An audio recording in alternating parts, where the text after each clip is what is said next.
자연의 원리에 의해서 어지럽지 않게 서서 이렇게 문화와 예술을 즐기기 위해서 모였습니다. 즐거우시면 한번 즐겁다 그려보세요. 즐겁다. 행복하시죠? 행복하시죠? 행복하다. 네. 또 한국 땅에서 태어난 우리의 많은 태초의 한국인으로부터 지금 우리들까지 가장 행복한 시대, 예술, 문화, 먹거리를 가장 높은 수준에서 즐기면서 살아가고 있는 주인공들이 20명 채되지 않는 우리들의 행복감입니다. 한번 느껴보세요. 그냥 사는 것이 아니라. 그런데 그 중에서도 오늘은 성남 문화원에서 쫓기지 않고 우리들이 원해서 이렇게 모였습니다.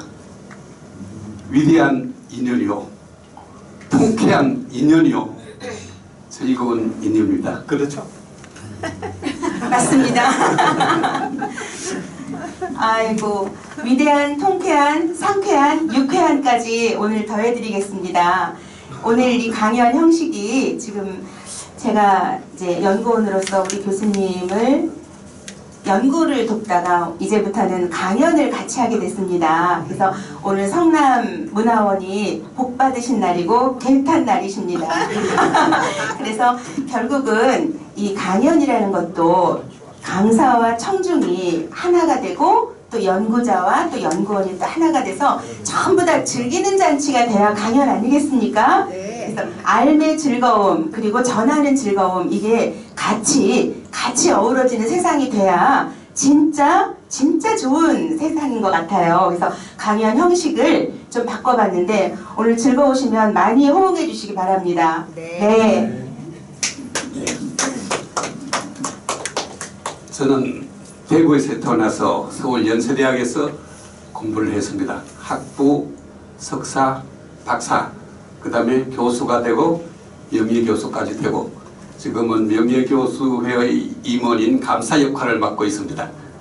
그런데 제가 대학 1학년 때 저를 가르쳐준 철학 선생님이 지금 인문학계의 대부 김용석 선생님입니다. 네. 그래서 3주 전에도 선생님이 요즘은 어떻게 강의하는가 유튜브를 통해서 봐왔지만 실제 선생님의 얼굴을 가까이서 배웠고 강연을 들으려고 가봤습니다. 그랬더니 이제는 연세가 110세를 향해서 가고 있으니까 앉아서 강의를 하십니다. 두 번째 주제는 건강과 행복에 대한 얘기를 하십니다. 그런데 그 중에 옛 추억을 들으면서 윤동주 얘기를 하십니다. 숭실학교에서 윤동자하고 같은 반에 있었는데 일제는 신사참배를 하라 그러는데 동주는 그것을 거부하고 고향으로 가겠다 그러더라. 그 말씀을 하세요. 그런데 오늘 여러분들을 들어보면 김영숙 교수는 제1세대 최고 강의자라면 그 차세대 중에 설성경은 문학을 전공해서 선생님의 고독과 건강과 행복에 대한 그런 교양 강의 못지않게 국문학을 통해서 더 나아가서 인문학을 통해서 혼자서 아니고 둘이서 제가 보니까 김영석 선생님은 사회 각계각층의 많은 제자를 배출했지만 강연장에는 혼자 나오셨어요. 그래서 제가 보니까 되게 외로웠습니다. 네? 그래서 저는 창의력을 발휘해서 김영석 교수의 제자답게 고독한 그 주제가 아니고 처음부터 행복한 함께 즐기는 주제를 위해서 제자와 함께 등장을 했습니다. 이게 창의력입니다. 괜찮으면 박수 쳐주십시오. 또 조금 전에 우리가 남촌의 얘기를 들을 때 남촌은 있었지만 정말 감성적인 시인이 없었더라면 그 가사가 나오지 않잖아요. 시가 있다 하더라도 그 많은 시 중에 운 좋게 의미 있게 작곡자를 만났습니다. 또 연주하는 사람을 만났어요. 그런 것처럼 우리들은 어떻게 해야 되겠는가 생각했어요. 국문학이라고 하는 성남학을 중심으로 해서 한국의 문학 얘기, 거기다가 우리 나선인 문학연구실에서 연구를 보태고 또 연구를 함께 하던 스승과 제자, 제자 스승이 함께 나와서 80대와 50대 여성과 남성이 함께 나와서 연구하는 현장을 가능한 한 여러분들에게 가까이서 보여드리는 것, 이것이 50년, 100년 후에 한국의 국문학이, 한국의 문화가 세계를 앞장서는 교양 강자 문화의 선두주자가 되리라는 기대를 가지고 모였습니다. 괜찮습니까? 네. 한 번 더 질문해 보세요. 저희 교수님 강연 오늘 처음 들어보시는 분 혹시 계세요? 손 한번 들어줘 보세요. 아, 예. 그럼 이제 손 안 드신 분들은 몇 번 들으셨어요? 한 3번? 네, 한 3번 들으셨죠? 예. 저희 교수님 그 강연의 특징은 오늘 새벽까지 연구한 것이 이 성남보야원 이 강연장으로 연결된다는 것입니다. 그래서 항상 연구 속에 계시고 그 연구가 또 이 강연장까지 연결되기 때문에 사실은 오늘 받은 이 교환은 보너스예요. 보너스고 오늘 이 자리에서 리얼하게 들어가시는 것이 저희 교수님의 그 생각과 그 연구 스타일을 또 가져가시는 겁니다. 근데 오늘 이제 강연 들어가도 될까요, 교수님? 아니, 아직 좀 시간이 아직 필요합니다. 그리고 이 특징도 있습니다. 왜냐하면 그 시간적인 그리고 공간적인 이 역사가 또 우리를 만나게 했기 때문에 저희 교수님은 이 인트로에서 마음을 많이 이렇게 다지시는 작업을 하세요. 그래서 그냥 마음 편안하게 두시고 오늘 강연 속에 한번 빠져보시기 바랍니다. 예. 저보다는 신세대인 우리 연구는 빨리 선생님 본론로 들어갑시다 그럽니다. 저는 아무래도 나이가 이제 90을 향해서 가니까 또 다른 연령이 있지 않습니까? 저는 일제강점기에 태어났습니다. 그래서 저와 같은 세대의 산모도 있고 광복 이후 세대들이 더 많으시겠지만 태어났을 때를 생각하면 나라가 없었다. 그것도 일본의 속국이 되었다. 그때 태어난 사람을 조선인이라 그럴까? 일본인이라 그럴까? 그것도 학계에서 논쟁이 됐는데 좌우지간 나는 국문학자가 되었어요. 그래서 일본의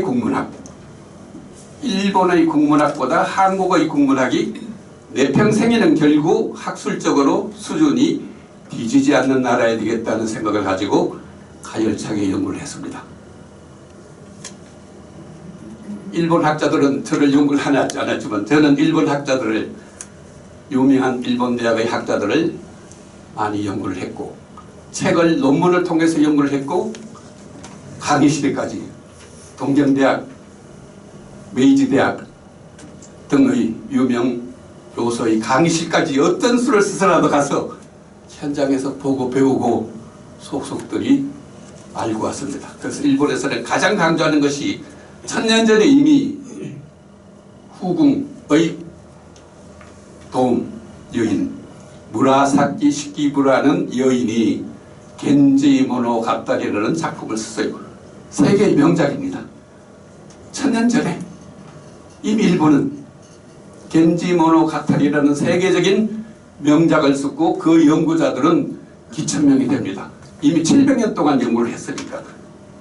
그러나 한국에는 제가 대학 다니다 보니까 춘향전이 대표 작품인데 작가도 몰라요. 무식한 광대들이 썼대요. 셰익스피어는 대단한 극장을 만들어 놓고 거기에서 그 극본을 배우를 통해서 연기를 하고 왕이 즐기고 귀족들이 즐기는데 우리는 땡볕에서 공연하다가 비가 오면 막이요. 네? 그런 어려운 조건 속에서도 지금 판소리가 세계의 문화재가 되었다.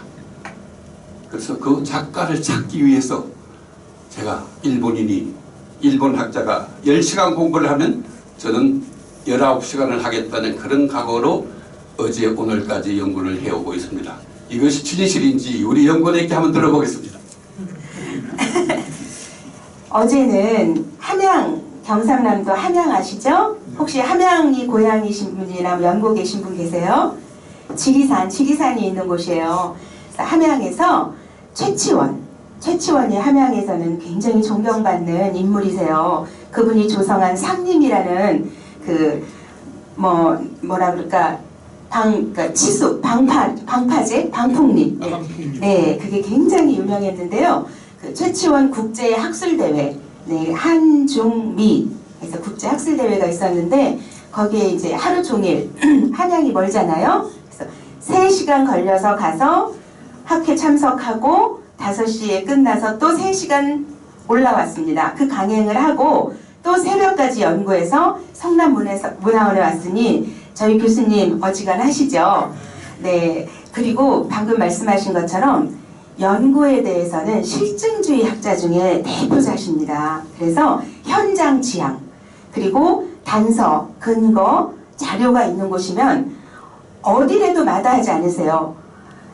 교통수단, 비용 아니면은 뭐 어떤 여러 가지 역경 하나도 그 곳에 가는 것을 막을 것이 없습니다. 그래서 그동안에 모여놓은 자료들이 저희 연구실에 나중에 한번 탐방 코스가 있으실지 모르겠는데 서울이에요. 부지런하시면 한번 오셔도 환영합니다. 저희 연구실 건물은 3층인데요. 1층 있고 그러니까 지하 1층, 1층, 2층이 있습니다. 그러니까 건물로 겉에서 보면 2층인데 지하까지 하면 3층이에요. 그 건물을 단독으로 쓰고 있습니다. 돈이 많아서가 아니에요. 우리 교수님이 박사 논문을 썼던 곳에서 그 지하실에서 박사 논문을 쓰셨어요. 80년도에. 집이셨죠. 거기에서 1층으로 올라오고 1층에서 이제 2층으로 올라오는 그 세월이 40년이 걸린 그 건물을 집을 연구실로 저희가 사용하고 있습니다.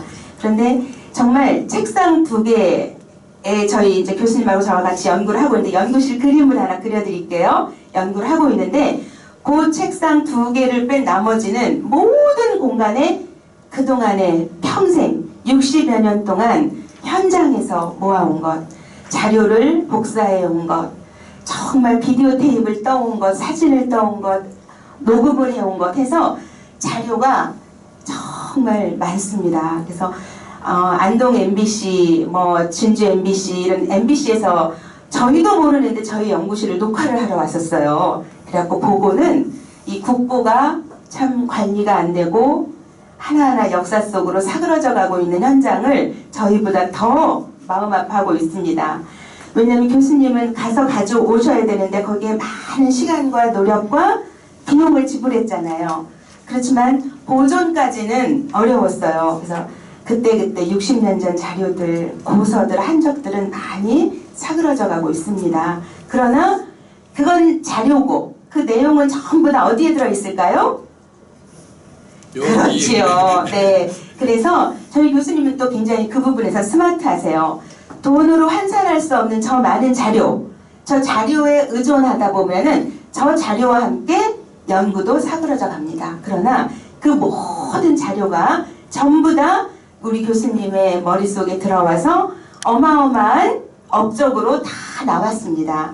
그래서 서울대학교에서도 책을 4권이나 내셨고 또 작년에는 연세대학교에서 한꺼번에 12월 달에 3권이 한 권 책 볼륨이 700쪽이에요. 700쪽에 달하는 3권이면 합쳐놓으면 한 2100쪽이죠. 그 책이 한꺼번에 나왔습니다. 서울대뿐이겠습니까? 연대뿐이겠습니까? 고대에서도 책이 나왔거든요. 그리고 또 고대에서 낼 책도 준비 중에 있습니다. 그래서 한국의 스카이면 하늘이죠. 서울대, 연대, 고대를 스카이라고 그러죠. 연구로 하늘을 뚫으신 분이 저희 교수님이세요. 저는 연구자를 연구하는 그 주 전공이기 때문에 저희 교수님의 한 걸음 한 걸음, 그 다음에 한 땀 한 땀, 이 땀방울의 땀이라고 저는 생각하고 있습니다. 그걸 전부 다 기록하고 또 모으고 정리하고 있습니다. 그래서 지금 105세 되신 저희 할아버지 선생님이 그렇게 현장에서 아직 뛰어주시는 이유는 그 바톤을 같이 뛰죠? 원래 주자가 뛰면 옆에 릴레이 개주할 때 같이 뛰잖아요?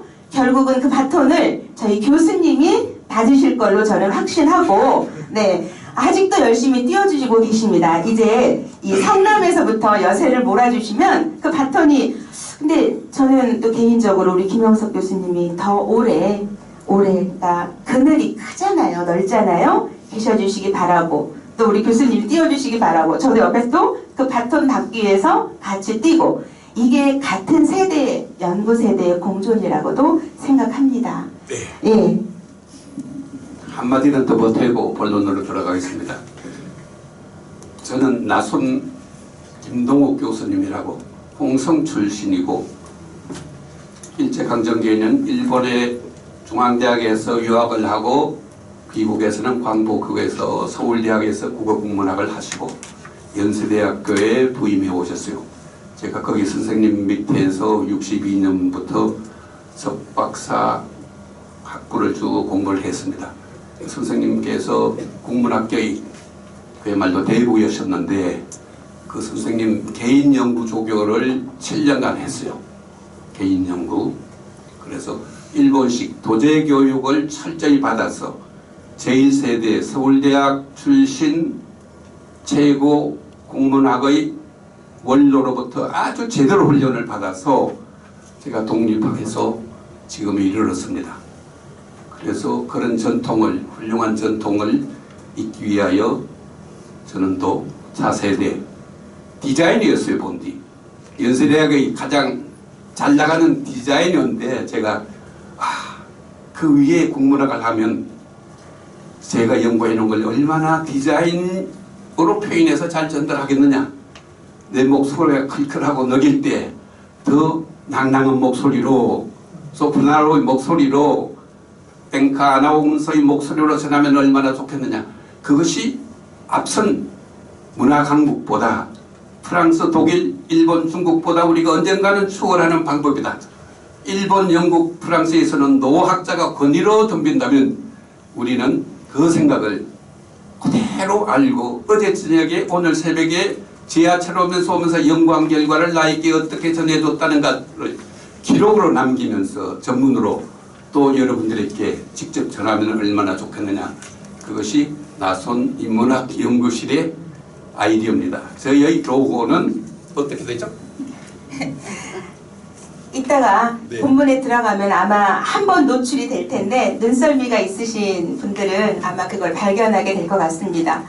교수님, 네, 들어가겠습니다. 네, 이제 저기 들어가는데요.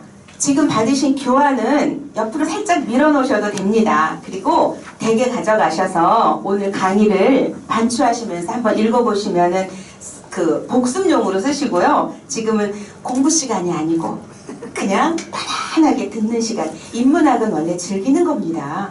원래 옛날에 그 풍류 가객들도 즐겼지 막 이렇게 공부해서 뭐가 나오진 않아요. 그래서 그냥 옆으로 두시고 그냥 1시간, 2시간 동안 그냥 편안하게 즐기십시오. 예, 그럼 본문 한번 들어가 보겠습니다. 이거 스크린 이쪽으로 보세요. 네. 오늘의 주제는 독립운동가예요. 독립. 나라가 빼앗겼죠. 일제에 빼앗겼을 때 다시 찾기 위한 노력이 독립운동인데, 독립운동 앞에 언어가 붙었어요. 무장으로 독립운동을 하고 결사를 해서 힘을 모으는 독립운동도 있지만, 오늘의 주제는 언어로 어떻게 독립운동을 했는가. 지성인들, 정말 내가 나라를 빼앗긴 입장에서 애국자 아닌 분이 없습니다. 모든 국민이 애국자요. 모든 정치, 모든 사상가, 학자들 전부 다 애국자인데, 그 중에 언어라는 무기를 가지고 독립운동을 했던 분을 외솔 최연배 박사님을 가장 가운데 놓고, 우리 성남의 남한산성에 가면은 만해 기념관이 있죠. 예, 만해 한용운 선생님, 그 다음에 이육사, 그리고 윤동주를 중심으로 한번 어떻게 언어 독립운동을 이루었는지 한번 따라가 보겠습니다.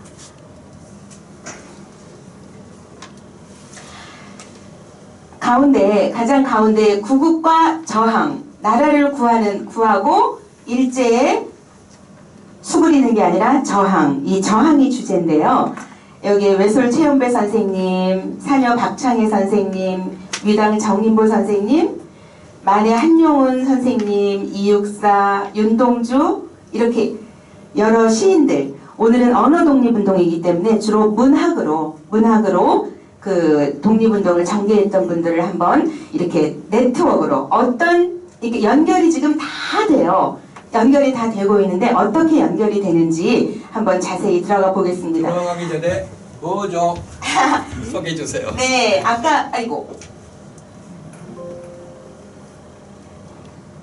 아까 말씀드린 요 조그만 게 바로 선생님 저 마이크 저 빼서 써도 되실 것 같은데요? 네, 그렇죠. 네. 되나요? 안 돼요. 안 돼요. 아니 올려야 돼요. 네. 네, 저는 네. 네. 되시죠? 네. 네. 이 로고가 지금 저희 연구실에서 나오는 모든 연구 성과물에 붙습니다. 이게 자세히 보면은 잘 안 보이시죠? 키 코리아, 키 열쇠, 그리고 코리아, 그리고 이 약간의 그 파도와 같은 이런 산 같은 모양이 있는데 이거는 대왕암에 그 경주에 가면 감코에 대왕암 있죠? 그때 대왕암을 갔는데 어떻게 제가 보는 그 시각에서 바라보니까 대왕암이 이런 모습으로 제 눈에 비쳤어요. 그리고 그때 신라 천년을 이루어오는 그 문무왕의 지혜 그리고 통일신라를 이루었으니까요. 그래서 그때부터 저희 연구 주제 기간이 신라부터 현대까지입니다. 신라의 원효대사의 천주가라는 한시 한편부터 윤동주의 현대시 간까지 오는 그 길이 1400년의 여정이에요. 그래서 그 통일신라를 이루었던 문무왕의 지혜로 삼태급 여기 보면은 초록색도 있고 주황색도 있고 여기 자주색도 있거든요. 이 색깔이 어떤 데로 연결이 되냐면은 가장 최근에 연세대학교에서 아까 700쪽짜리 그 대단한 저서가 한꺼번에 나왔다고 말씀드렸죠. 그래서 구몽, 춘향전, 홍길동전인데 전부 다 각각 대중통속소설을 성리소설로까지 올려서 미학으로까지 증명을 해낸 대저가 나왔습니다. 그래서 대한민국의 그 대표 고전의 판을 바꾼 쾌거가 불과 3개월 전에 우리나라에서 연세대학교에서 저희 교수님이 이루어내셨습니다. 그때 그 표지 색깔하고 연동이 되고 있어요. 그래서 우리가 바랬고 염원했고 그리고 로고로 만들어 놓고 지향했던 그 지향점들이 결과로 다 나왔습니다. 오늘 이 연구 끝 말미에 가면은 그 결과 성과물들도 하나하나 소개를 해드리겠습니다. 선생님, 네. 여기 보면은 이제 이 구국과 이게 제가 쓰는 포인터가 아니라서 네. 자꾸 헷갈리네요. 구국과 저항을 중심으로 가장 상부에 외솔 최연배 선생님이 계시잖아요. 그렇죠. 최연배 선생님과 선생님의 직접적인 에피소드가 있으시죠? 잘 안 듣는 것 같은데. 네. 이게 잘 안 되나요? 예를 또 하나 들어보겠습니다. 안 돼요. 이거 하나로 써도 되는데요? 돼요. 네. 그동안 여러분들은 책을 통해서 또는 유튜브나 영상을 통해서 이런 전문적인 얘기를 많이 들어오셨을 겁니다. 오늘은 면대면입니다. 면대면, 그걸 기억하세요? 2025년 봄에 가까이 대고.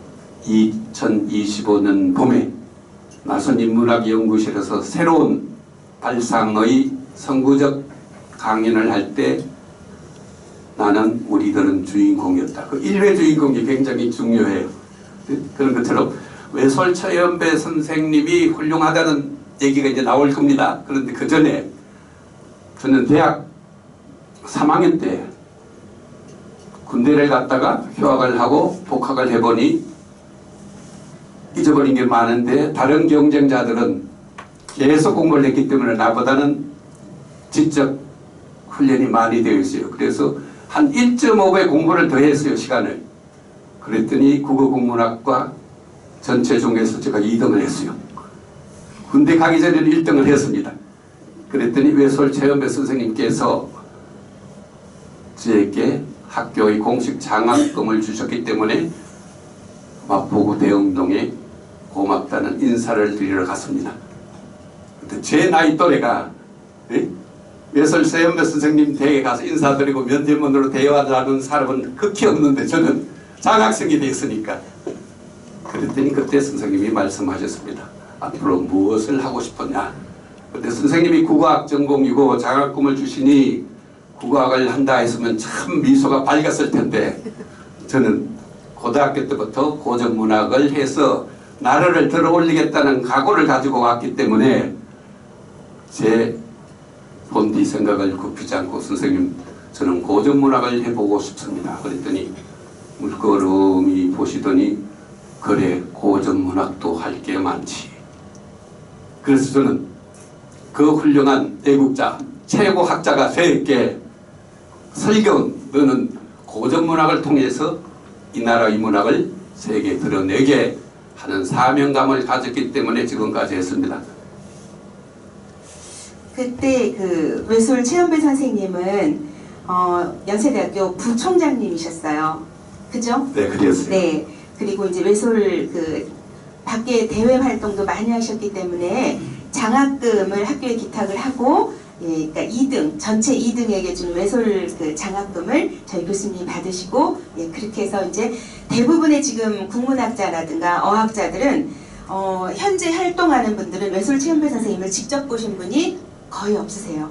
저희 교수님은 그렇게 독대를 해서 인사를 드리고 나누고 또 앞으로 어떤 길을 가겠다고 얘기했던 그로부터 거의 마지막이라고 보면 될 것 같아요. 그렇죠. 그죠? 네, 네. 60년대, 1960년대 얘기니까 까마득한 옛날 얘기입니다. 그래서 들어서 아는 것이 아니라 직접 전해줄 수 있는 이야기이기 때문에 제가 여쭤봤고요. 외솔 최연배 박사님 이제 안에 들어가면 다 강론이 나올 텐데 그 다음에 제자 되시는 사녀 박창희 선생님이라고 계십니다. 외솔 선생님의 수제자신데 저희 박창희 선생님에 대한 이야기도 안에 들어가서 제대로 잘 해드릴 텐데 이 두 분의 관계는 수제자이면서 대단한 에피소드가 있습니다. 우리말본이 당시에 그 학자라면 아니면 애국자라면 그 우리 두산백과사전 책꽂이에마다 이사 갈 때마다 단골로 가서 제일 먼저 꽂아놓는 게 백과사전이었잖아요. 그것처럼 외솔 최연배 박사님의 우리말본도 그의 버금가는 인기를 해방 후에 최고 베스트셀러가 아마 우리말본입니다. 꼭 말본을 읽어서가 아니라 공부를 위해 참고해서가 아니라 우리말본 한 권이 책꽂이 서가에 꽂혀 있는 것이 거의 애국심의 표현처럼 되었던 그 정도로 우리말본은 일제강점기에 외솔 선생님이 정말 문학으로 저항하고 또한 우리 말과 글을 지켜내기 위한 최고의 네. 산물이라고 생각합니다. 광복되는 해 그 언론사에서 통계를 냈는데 네. 학술서적인 우리말본이 베스트셀러였습니다. 국민이 됐습니다. 네. 그런데 그 우리말본을 스승 외솔 최연배 선생님이 쓰시고 그러고 나서 사녀 박창희 선생님이 그 수제자인데 바톤을 아까 그 인트로 서두에서 김영석 교수님이 열심히 띄워주시고 우리 선생님이 발톤을 받기 위해서 뛰는 것처럼 70년이라는 시간을 경주를 하세요. 그래서 결국은 그 성과가 이루어졌습니다. 그 내용이 안에서 자세히 공개가 되겠습니다. 그리고 옆에 보면 이제 위당 정인보 선생님이라고 계시는데요. 위당 선생님에 대해서도 좀 성남문화원 선생님 에피소드를 한번 말씀하시죠. 위당 선생님과 설성경 그 얘기를 하고 넘어가죠. 위당 선생님과 설성경 교수님의 관계는 춘향전 이야기를 해드릴까요? 어떤 이야기를 해드릴까요? 미용사 역할. 미용사. 위당 선생님이 아니고 사녀 선생님이시죠. 아니, 우선 위당 선생님 미용사 역할을 제가 했던 얘기를 좀 해주세요. 선생님이 직접 해주세요. 더 리얼하게. 예. 저는 학교에 가면 연세대학의 대표적인 인문학 공간이 위당관과 외솔관이 있습니다. 이제 혹시 연세대학에 이런저런 공연 등으로 가게 되면 꼭 위당관, 외솔관을 한번 보세요. 그러면 그 위당관, 외솔관 앞에는 선생님의 흉상을 만들어 놨어요. 그런데 다른 사람들은 뭐 교수고 뭐 일반 시민이고 학생들은 그냥 지나가는데 저는 그것이 선생님의 살아있는 모습으로 그대로 느껴져요. 선생님도 앞에 설군 잘하고 있니? 너 약속 지켰지? 내가 가르친 대로 하고 있지? 근데 가끔 보면 눈비가 오고 뭐 하면 이렇게 확 뛰어요. 어떨 때는 거미가 막 이렇게 줄을 치고 안경 앞으로. 그런 갈 때마다 저는 손수건을 꺼내서 선생님 이렇게 흉상까지는 잘 모셨는데 사람들이 그냥 지나가요. 서라도 선생님 배전 옥설 해야 될 이렇게 닦고. 아, 선생님, 위당 선생님한테만 관계된 이야기가 아니고요. 연세대학교 정문을 딱 들어오면은 도서관, 중앙도서관이 있습니다. 중앙도서관 앞에 정말 보모도 당당하게 거인 같은 큰 의자에 앉아 계시는 분이 바로 초대 총장 용재 백낙준 박사입니다. 정문을 통해 들어오시면은 이 백양로의 주인과 머슴이 갈립니다. 내지는 진짜 주인이 누군가가 갈라집니다.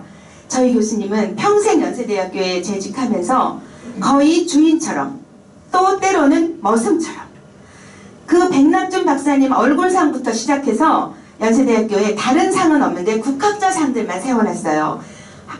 위당 정인보 선생님, 위당관 앞에 있고 외솔 최은배 선생님, 한결 김윤경 선생님, 그리고 또 한글탑, 그다음에 용재 박사님 해가지고 한 분 더 별 박사 이원철 박사님, 홍희석 박사님, 네, 홍희석 박사님 이렇게 해서 국학자들 상을 학교에다가 이렇게 연세대학교가 신학과 국학이 학교의 이념입니다. 그러다 보니까 그 정말 대표적으로 또 연세대학교가 가장 위상을 떨쳤을 때가 일제강점기 정말 나라가 빼앗겼을 때 그때 최고의 국학자들이 연세대학교에 다 포진하고 계셨어요. 그분들이 이렇게 언어 독립 운동을 지원하고 직접 하셨기 때문에 이 나라가 그래도 5,000년 어리 잘 지켜졌다고 생각합니다. 그래서 누구보다도 그 부분을 존경하시는 저희 선생님은 아까 그 미용사라 그러셨죠?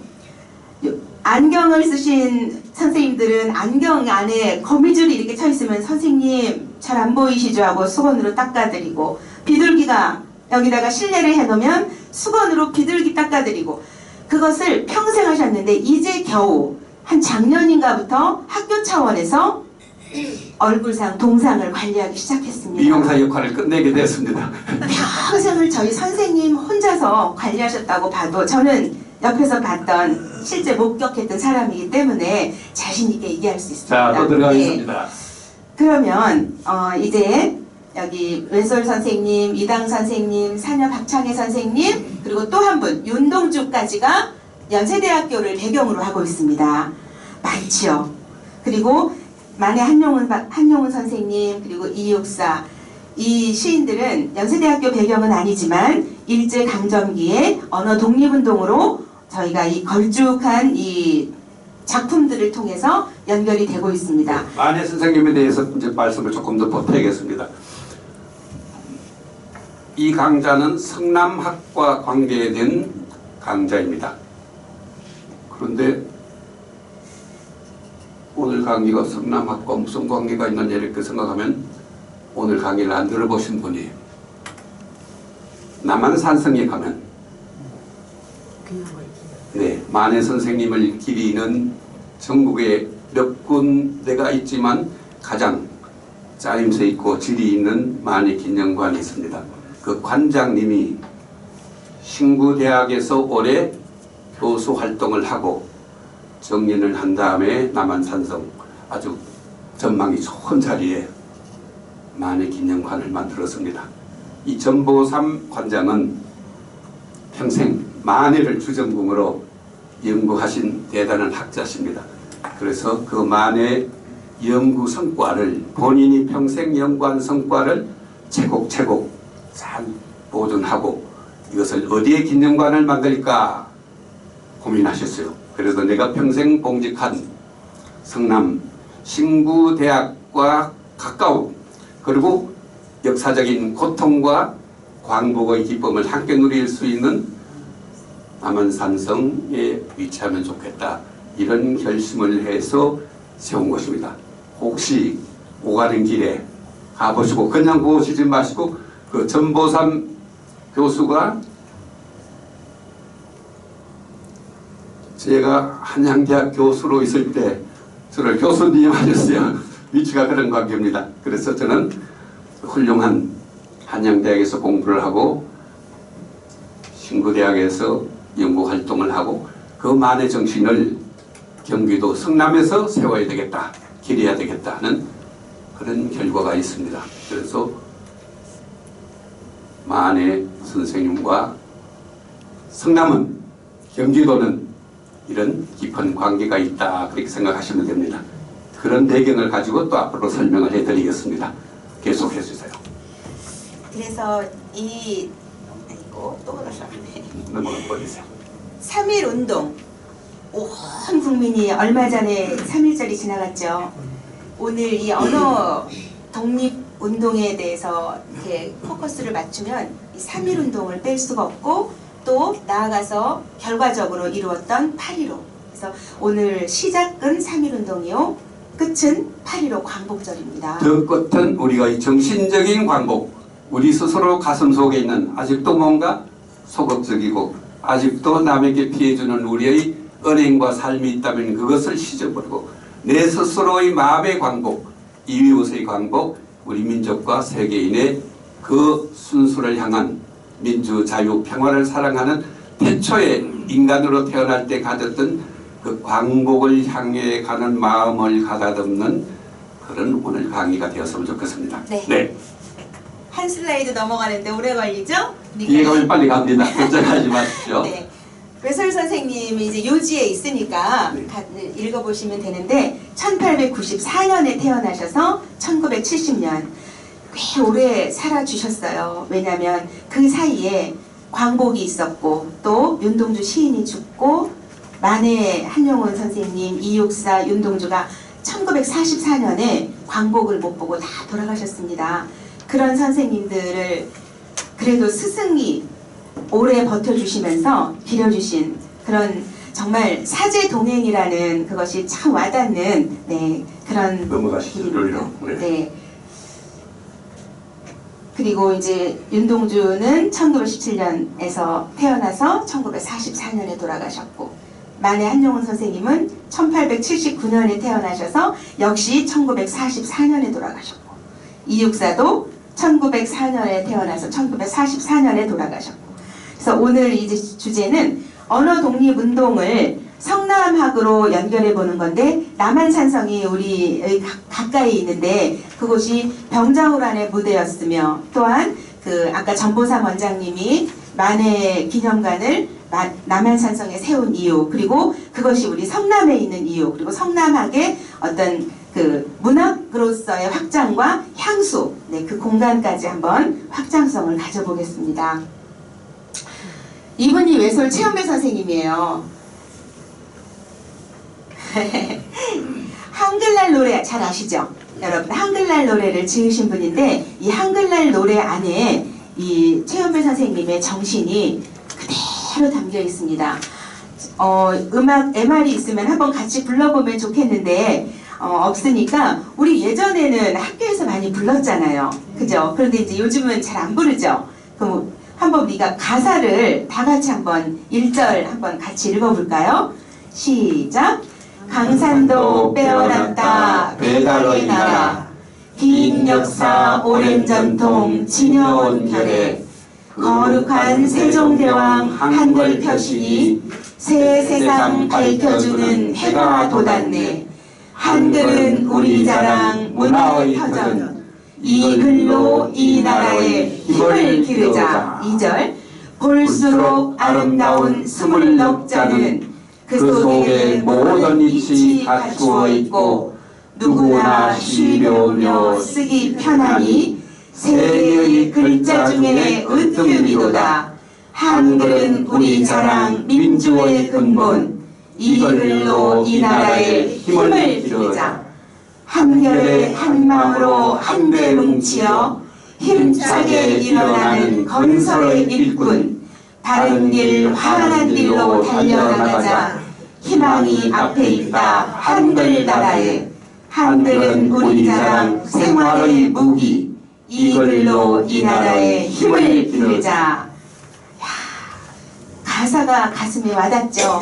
한글 강국이 됐지 않습니까? 대한민국이 한글이 안 나간 곳이 없고 세계 70나라에서 한글을 배우고 있습니다. 결국은 이렇게 한글을 지켜낸 결과가 우리가 지금 누리고 있잖아요. 그죠?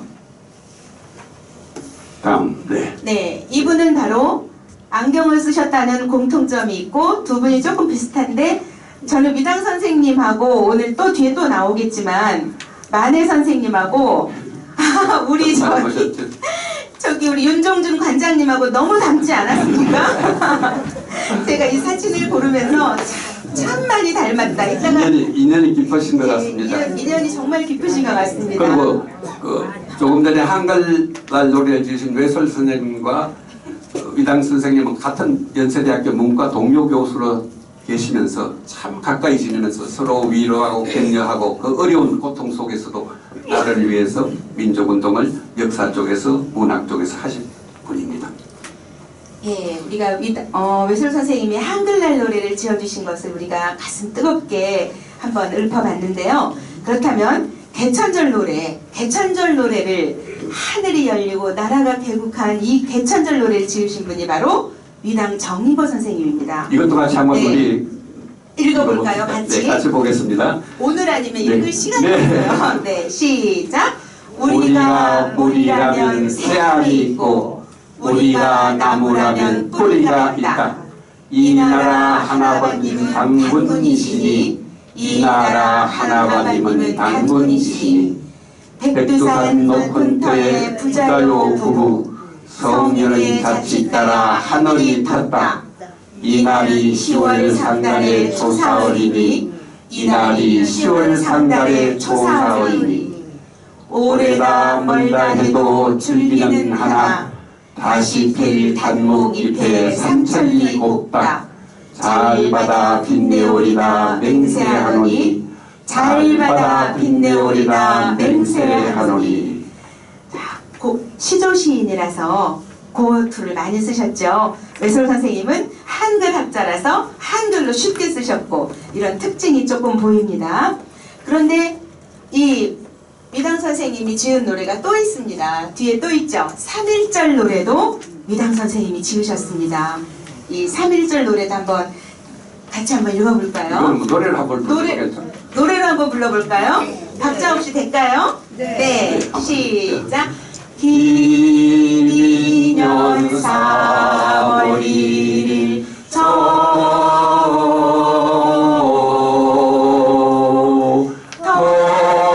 터지자 밀불 같은 대한독립만세 태극기 곳곳마다 3천만이 하나로 이 나는 우리요 생명이요 교리나 한강물 다시 흐르고 백두산 높았다 서려라 이 나라를 보소서 동포야 이 나를 기린내자. 역시 애국자십니다. 3월만 되면 유관순 누나 3월안을 많이 불렀죠. 그때로 다시 돌아가십시오. 마음만이라도. 네. 또 한 곡이 있습니다. 위당 선생님이 지어주신 게 광복절 노래. 대단하죠. 연세대학교에 뿌리를 둔 국학자들이 그 당시에 이렇게 큰 일을 하셨습니다. 이건 그냥 넘어가겠습니다. 광복절 노래 넘어갈까요? 2절만 하죠. 2절만 생각하고. 네, 그럼 2절만 2절 읽겠습니다. 시작. 꿈의 늘 잊을 건가 지난 날을 잊을 건가 다 같이 복을 심어 잘 갖고 길러 하늘 닦게 세계에 보람될 거룩한 빛 예서 나리니 힘써 나가세 힘써 나가세.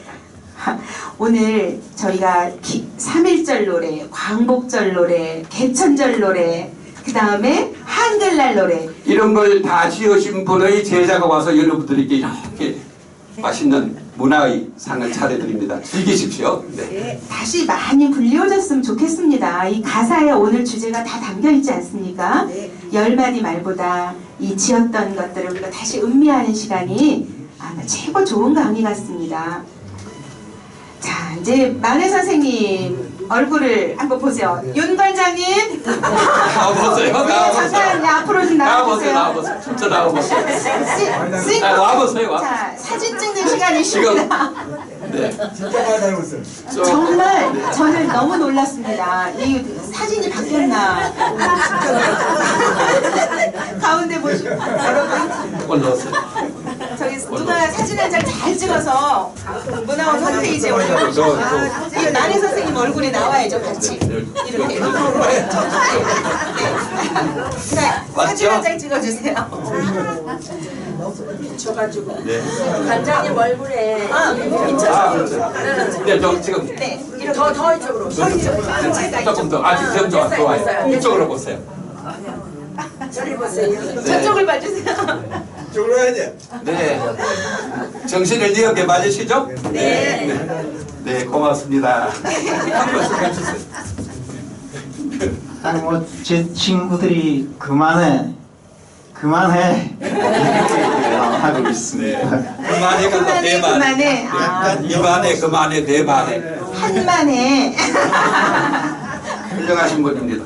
자, 이게 인문학 즐김입니다. 즐거우시죠? 우리와 같은 이런 명강사를 그래도 초대할 수 있는 분이니까 대단한 분이잖아요. 그게 능력이잖아요. 네. 그래서 성남문화원에도 계시고 또 남한찬성에도 계시는 우리 금만해 선생님과 한만해 선생님을 같이 볼 줄 아는 것도 성남학의 문학적 향수의 확장이라고 생각합니다. 이 만해 선생님은 승려이면서 참 독립운동가신데 만해 선생님의 가장 대표 작품이 있으시죠? 님의 침묵. 역시 성남은 저희가 보세요. 그럼 우리 오늘 목청을 좀 돋우는 날로 하고 안에 있는 기운을 봄이니까요. 좀 이렇게 꺼내보는 시간을 가지면 좋겠습니다. 자, 님의 침묵을 어떻게 할까요? 우리가 한번 같이 이것도 같이 한번 읊어보죠. 낭송을 합시다. 네? 옛날 생각을 하면서. 한번 시낭송가가 되어서 네. 한번 같이 감정을 좀 잡고 그러면 아니면 여러분 중에 네. 나오셔서 이 낭송하고 싶은 분 나오시죠. 등장하십시오. 이런 강연 네. 없습니다. 네. 네, 나오십시오. 와, 올라오십시오. 올라오십시오. 이게 보고 읽어야 되겠지? 네, 보고 외우긴 했는데 네, 보고 하십시오. 님의 침묵 한용훈. 님은 같습니다. 아, 사랑하는 나의 님은 같습니다. 푸른 산빛을 깨치고 단풍나무 숲을 향하여 난 작은 길을 걸어서 차마 던지고 갔습니다. 황금의 꽃같이 굳고 빛나던 옛 맹세는 차디찬 티끌이 되어서 한숨의 미풍에 날아갔습니다. 날카로운 첫 키스의 추억은 나의 운명의 지침을 돌려놓고 뒷걸음쳐서 사라졌습니다. 나는 향기로운 님의 말소리에 기먹고 꽃다운 님의 얼굴에 눈 멀었습니다. 사랑도 사람의 일이라 만날 때에 미리 떠날 것을 염려하고 경계하지 아니한 것은 아니지만 이별은 뜻밖의 일이 되고 놀란 가슴은 새로운 슬픔에 터집니다. 그러나 이별은 쓸데없는 눈물의 원천을 만들고 마는 것은 스스로 사랑을 끼치는 것인 줄 아는 까닭에 걷잡을 수 없는 슬픔의 힘을 옮겨서 새 희망의 정수박이에 들어부었습니다. 우리는 만날 때에 떠날 것을 염려하는 것과 같이 떠날 때에 다시 만날 것을 믿습니다. 아, 님은 같지만은 나는 님을 보내지 아니하였습니다. 제 곡조를 못 이기는 사랑의 노래는 님의 침묵을 휩싸고 돕니다. 고맙습니다. 아, 님은 같지만은 나는 님을 보내지 않았습니다. 아, 님은 같지만 우리들은 님을 보내지 않았습니다. 드디어 광복의 나라에서 이렇게 행복하게 우리는 문화를 즐기고 있습니다. 이게 문화의 즐김이고 이게 고급 향수입니다. 사실은 그죠? 저기 이 한용운 선생님 생각하면은 그 3.1 김미독립 선언문, 네, 선언서. 네. 독립 선언서에 이 공약 3장을 빼놓을 수 없는데 선생님 공약 3장에 대해서 좀 간략하게. 네. 기미 독립선언서에 대해서는 육당 최남선 선생님께서 쓰시고 그 뒤에 공약 3장은 안혜 선생님께서 지으셨다. 이것이 가장 중심설이고 그 다음에 학자들에 따라서는 조금 다른 이설들이 있습니다. 그러나 우리는 학교에서 배우는 통설로 그렇게 생각하고 안혜 선생님께서는 특히 이 기미 독립운동은 우리의 선열들이 종교적인 차이를 뛰어넘는 한민족의 대동단계를 보여주면서 세계 한국인의 독립국임을 선언하자. 지금은 군사적 외교적으로는 세계에서 한국은 국권을 상실한 일본 제국의 피식민지이지만 긴 역사를 올 때 어떤 나라냐? 아시아에서도 중국이 대국이라면 우리는 그 중국의 대국의 문화를 가장 고급스럽게 받아들여서 정통으로 지키는 나라고 그 다음에 우리 끝까지 배운 나라가 일본인데 어쩌다 보니까 우리가 국력을 제대로 키우지 못하고 국방을 키우지 못했기 때문에 군사력에 경찰력에 의해서 나라를 빼앗긴 게 아니냐. 그러니 이제라도 당군의 언을 다시 살려서 조선인은 조선인답게 조선의 이름으로 태극기를 앞세우고 살아야 될 것이 아니냐. 우리도 중요하지만 우리의 자자손손도 마찬가지가 아니겠느냐. 그래서 종교를 떠나서 독립운동을 펼치자 하는 참 귀중한 지금처럼 참 귀중한 모임을 시작했어요. 그 중심은 천도교, 동학, 천도교가 중심이 됐지만 불교계, 유교계, 기독교가 다 뜻을 같이 했습니다. 그 중에서도 불교계에서는 한용운 선생님이 가장 앞장서서 이런 시를 쓰는 분이니까, 이런 마음을 가진 분이니까. 그래서 임진왜란 때 의성장들이 나오듯이 사명대사 등이 활동하던 그 성녀들이 칼을 잡고 일제를 맞서는 그 의병 의성의 정신으로 다시 광복 운동을 하자. 그때 앞장선 사람이 바로 만해 선생님이시다. 그래서 여러 가지로 국리를 해서 태화관에서 모여서 활동 거사를 하기로 했는데 그때 또 약간 정보가 샜는가 봐요. 그래서 본디는 거기서 제대로 하지 못하고 이미 경찰들이 34만이 있는데 경찰들이 딱 에워싸고 왔어요. 바로 옆에 종로경찰서가 있으니까. 그래서 지금 우리가 아는 탑골공원에서 드디어 시작을 했습니다. 이렇게 됐을 때 공약 3장은 우리가 비록 일본이지만 무력과 무력과 칼로 맞서는 것이 아니고 우리는 부처님의 자비지심으로 악의정신으로 우리의 주권을 회복하겠다는 것을 세계에 알리겠다. 물론 거기에는 미국의 윌슨 대통령께서 세계인들을 향해서 각 민족은 피식민지 백성들도 자국의 주권을 찾을 수 있는 민족 자결주의라는 것이 큰 기둥이 되었고 그렇게 거사를 했습니다. 이 긴 역사 속에서 불교계를 대표해서는 한용운 선생님이 가장 앞장섰고 그 원천은 서산대사, 사명대사와 같은 그런 훌륭한 스님들의 전통을 이은 것이다. 이렇게 생각하면 지금도 이것은 참 받아들일 거예요. 이른바 저른바족 종교를 떠나서 당파를 떠나서 정말 나라를 나라답게 살리는 이런 3.1운동 정신은 여전히 살아있고 앞으로도 우리가 지켜날 운동회를 하고 그 정신적인 표상 자치는 성남은 만해기념관에서 볼 수 있다. 이렇게 생각해 주세요. 감사합니다. 네, 이 만해기념관 박수 치세요. 아유, 오늘 우리가 즐기는 날입니다. 네. 만해기념관에 가면은 여러 가지 그 만해 선생님에 관련된 그 사료들이 많이 있어요. 그리고 풍광이 제가 가봤는데 정말 남한산성의 가장 좋은 곳에 그 위치하고 있는 것 같습니다. 사방이 유리 통유리로 돼가지고 아주 좋아요. 그리고 참 따뜻한 차도 또 대접을 해주시고 그러더라고요. 산성경 선생님이 이름 관장님을 하도 칭송해서 와봤습니다. 그러면 마시는 차를 더 내려 제일 고급 차를 드실 거예요.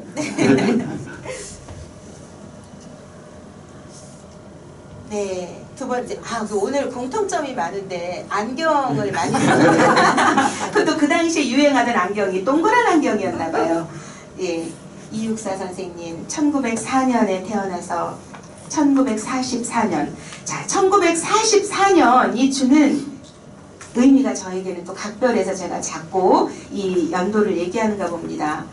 1944년에는 언어독립운동가들이 만해 선생님이 그리고 이육사 선생님이 그리고 윤동주 선생님이 광복을 앞두고 8.15 광복을 못 보고 돌아가셨어요.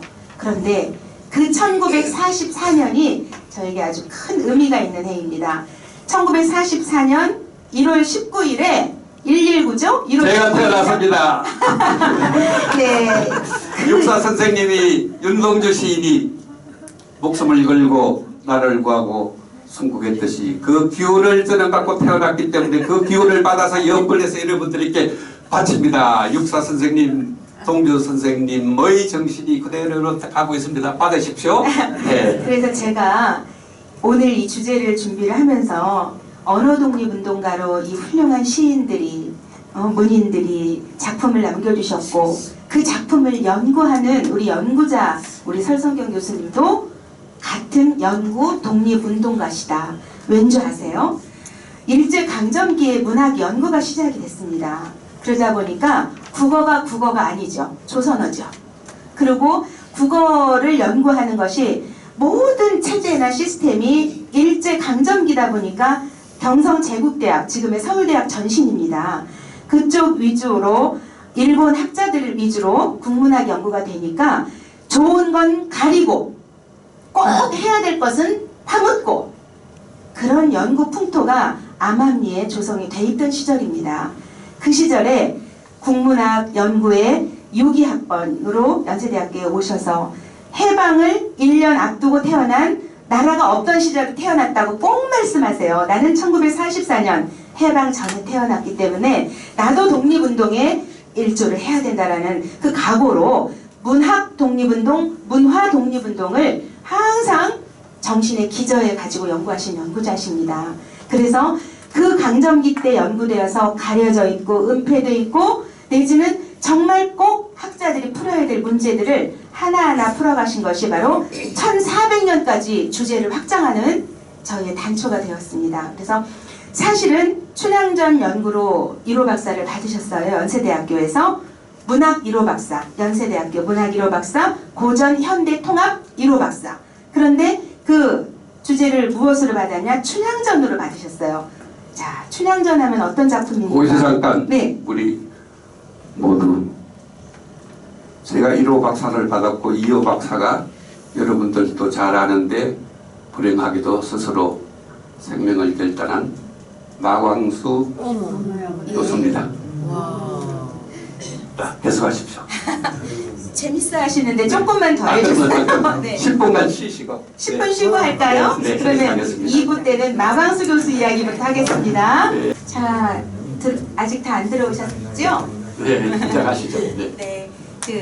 아까 2부 시작을 마광수 교수 이야기로 하기로 했는데 네, 선생님 들어오시는 분 기다리는 겸 여기 앉아 계신 분들한테만 해주세요. 네. 맞아요. 저 뒤에 혹시 얘기가 나오실 줄 모르는데 그 마광수 교수는 현대문학이고 2호고 저는 선배 1호로서 고전문학을 전공했거든요. 그래서 그래서 저는 춘향전을 가지고 박사를 했고 마광수 교수는 윤동주를 연구를 해서 박사를 하셨어요. 근데 제가 춘향전 연구를 다 마치고 정년해서 보니 마광수 교수가 윤동주 해석을 잘못한 게 하나 있어요. 네? 그래서 그 잘못한 것이 윤동주 시인이 시적자가 자살하는 걸로 됐기 때문에 그거는 아니다 싶어서 제가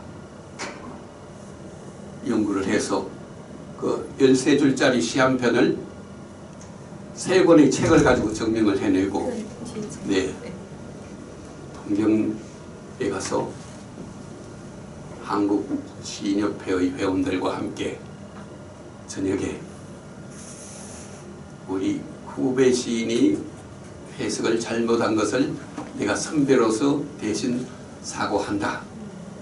그래서 마무리를 잘하고 그 다음날 호텔에서 모든 문학회 회원들과 함께 식사를 하는데 뉴스에 안타까운 사실이 났어요. 그래서 저는 천상해석은 지상해석은 선배로서의 도리를 다 했다고 생각됩니다. 그걸 조금 이따 해석을 해드릴 테니까 한번 귀담아 들어주시면 좋겠습니다. 네, 계속. 네, 마 교수님하고 얽힌 이야기는 재미난 이야기가 많이 있는데요. 짬짬이 제가 남는 대로 해드리고 이제 또 진도를 한번 나가보겠습니다. 네. 자, 이육사 시인의 가장 대표시가 2편이 있죠. 많은데 광야하고 절정인데요. 이 광야 시를 한번 우리 제가 한번 네. 이번에는 아까 우리 낭송에는 못 미칠지 모르지만 한번 제가 읽어보겠습니다. 네, 광야 이육사. 까마득한 날에 하늘이 처음 켜지고 어디 다구는 소리 들렸으랴. 많은 산맥들이 바다를 연모에 휘날릴 때도 차마 이곳을 범하던 못하였으리라. 끊임없는 광음을 부지런한 계절이 피어선치고 큰 강물이 비로소 길을 열었다. 지금 눈 내리고 매화 향기 홀로 아득하니 내 여기 가난한 노래의 씨를 뿌려라. 다시 천고의 뒤에 백마 타고 오는 초인이 있어 이 광야에서 목 놓아 부르게 하리라. 이육사 선생님은 혈통상 어떤 자랑거리가 있으시죠? 안동이 고향이시잖아요. 이육사 선생님이. 안동에 가면 안동의 대표 인물 퇴계 선생님의 14세 손이세요. 네. 그런데 또 퇴계 선생님의 16세 손. 맞죠, 선생님? 네. 예. 퇴계 선생님의 16세 손으로 제가 알고 있는데 기억에 맞을 것 같습니다. 연민 이가원 선생님이라고 계세요. 그분이 바로 저희 선생님의 또 선생님이세요. 그래서 우리나라가 한학의 대가고 연세대학교에서 교수 생활을 하셨으면서 우리 선생님에게 구운몽을 가르쳐 주신 분이세요. 그래서 안동에 가면은 퇴계의 가장 훌륭한 제자로서 시로는 이육사, 문학으로는 이가원, 이렇게 두 분이 굉장히 유명한 분이십니다. 저희 선생님이 참 괜찮으신 분이죠. 네? 그런 선생님부터 학부 때부터 그 선생님 댁을 출입을 하면서 너는 우리 집을 마음 놓고 내왕해도 좋아 하는 그런 허가를 두고 그 아큐정전이라는 중국의 루시인의 소설을 해석을 해서 번역을 해서 저한테 한 권 주면서 앞에다가 설성경 뭐라고 했죠? 그 다음에 수제 일독. 그래서 그런 퇴계 선생님의 훌륭한 후손이시며 한학의 마지막 대표적인 스승이라고 할 수 있는 성균관대학에서 박사를 하신 이가원 선생님으로부터 춘향전과 구운몽을 제대로 배운 접니다. 네. 절정이 있는데 혹시 절정을 아까 제가 모범을 보여드렸죠? 저보다 훨씬 잘 낭송하실 수 있으신 분 한 분만 더 모실까요? 절정. 자, 누가 한번 제가 마이크 드릴 테니까. 마이크를 갖다 드릴게요. 앉아서 손 하셔도 드세요. 영광입니다. 이 대단한 강연에 이 대단한 자리에서 네, 그러면- 목소리로 그럼 제가 특별 청탁을 하나 할게요. 네. 한 명은 눈을 뜨고 읽으시고 네. 공들여 네. 우리 나머지는 눈을 감고 조용히 들어보겠습니다. 아, 네. 이 시를 쓸 때 그 육사 시인의 심정을 생각하면서 우리는 눈을 감고 기다릴 테니까 잘 전달하도록 해주세요. 그 대신 조건이 있습니다. 눈을 이 뜨면 넓고 넓은 우주 속에서 지금 살아서 이 육사의 시를 감상합니다. 네, 눈을 감겠습니다. 저도. 자, 감고. 시작. 절정 매운 계절의 채찍에 갈겨 마침내 북방으로 휩쓸려오다. 하늘도 그만 지쳐 끝난 고원 서릿발 칼날진 그 위에 서다. 어디다 무릎을 꿇어야 하나 한 발 제껴디딜 곳조차 없다.